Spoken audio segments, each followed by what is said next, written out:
कराची, लाहौर समेत मुल्क के बेशतर इलाकों में 7 से 10 सितंबर तक बारिशों की पेशगोई की गई है। महकमा मौसमियात ये बता रहा है कि बारिश बरसाने वाला सिस्टम कल भारत से पाकिस्तान में दाखिल होगा। कसूर, सियालकोट, नारोवाल, गुजरात में बारिशों की पेशगोई की गई है और सिंध के मुख्तलिफ इलाकों में भी बादल बरसेंगे। अब सिंध की हम बात करें कि मजीद बारिशों की प्रेडिक्शन है और आपको पता है कि सैलाबी रैला अब सिंध की तरफ जो है वो बढ़ रहा है। तो ऑलरेडी सिंध को खतरा लाहक है, सिंध के कुछ इलाकों को, लेकिन मजीद बारिशों की भी प्रेडिक्शंस की गई है। डेफिनेटली प्रेडिक्शन की गई है और अभी ये सिलसिला जारी है। मानसून का एक और स्पेल जो है राइट नाउ चल रहा है। सूबे के तीनों दरियाओं की अगर बात की जाए तो सैलाब से 4000 देहात मुतासर हो चुके हैं, जबकि 13 लाख एकड़ ज़रई अराजी अभी तक ज़ेरे-आब आ चुकी है और अब तक 46 अमवात अनफॉर्चुनेटली ये भी रिकॉर्ड की गई हैं, जबकि 35 लाख अफराद ऐसे हैं, 3.5 मिलियन अफेक्टेड हैं। रिलीफ कैंप्स में इस वक्त तकरीबन 30,000 के करीब लोग मौजूद हैं और 14,96,000 से ज़ायद अफराद को रेस्क्यू किया गया, जबकि 10 लाख से ज़ायद जानवरों को भी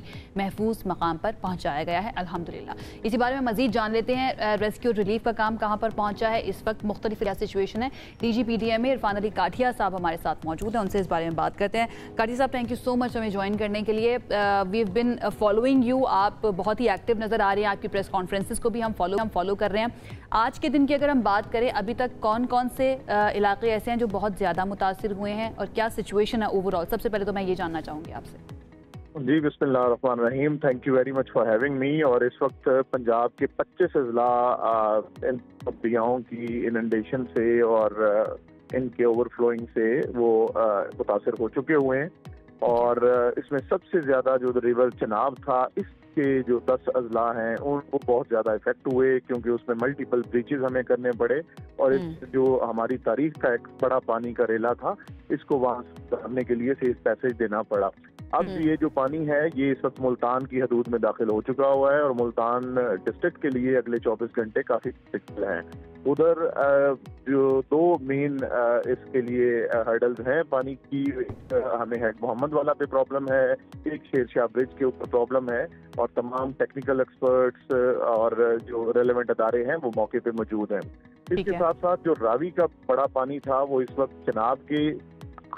हाई फ्लो की वजह से वो चनाब में मिल नहीं पा रहा पानी और अब इसी वजह से बैक वाटर इफेक्ट के तहत हमारा काफी सारा जो नुकसान है वो जिला खानेवाल की तहसील कबीरवाला और टोबा टेक सिंह की तहसील पीर महल में बहुत ज्यादा देहात इनंडेट हो चुके हुए हैं। सतलुज की सूरत जी मैं आप सतलुज की सूरत हाल भी आप बताएगा। पहले मैं आपने मुल्तान की बात की है, अब सैलाब वहां पर दाखिल हो चुका है, वहां पर लोगों की नकल मकानी के हवाले से थोड़ा सा बता दें, किन किन एरिया से लोगों को नकल मकानी करवाई गई है और रेस्क्यू रिलीफ ऑपरेशन के हवाले से भी बता दें। जी बिल्कुल, इसमें क्योंकि हमें खतरा था और अभी भी हमें खतरा ये मौजूद है, पूरी तरह से ये हटा नहीं है कि हमें खुदा न खास्ता को ऑपरेट करना पड़ सकता था और हमने इसी के पेश नज़र तमाम जो आगे मुज़ाफ़ाती आबादियाँ थी उनमें इनखलाब, पाकिस्तान फौज और रेस्क्यू 1112 की मदद से वो हमने इन टाइम एवैक्यूएट लोगों को कर लिया ताकि किसी भी किस्म के जानी नुकसान से बचा जा सके। अब जो अगले 24 घंटे हैं, क्योंकि फ्लोज जो हैं ये त्रिमू डाउन स्ट्रीम वो कंटिन्यूसली आ रहे हैं और आपके इल्म नहीं होगा कि चनाब में फिर एक दूसरा रेला भी तकरीबन 6.25 लाख क्यूसेक का शुरू हुआ, वो भी अब झंग के मुकाम पर पहुंच चुका है और वहां से अगले 24 घंटे। काठिया साहब, ये सिस्टम क्योंकि मूव कर रहा है पंजाब से सिंध की तरफ जा रहा है और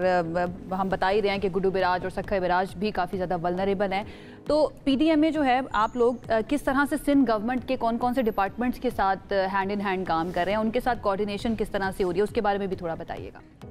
जी बिल्कुल, PDMA सिंध से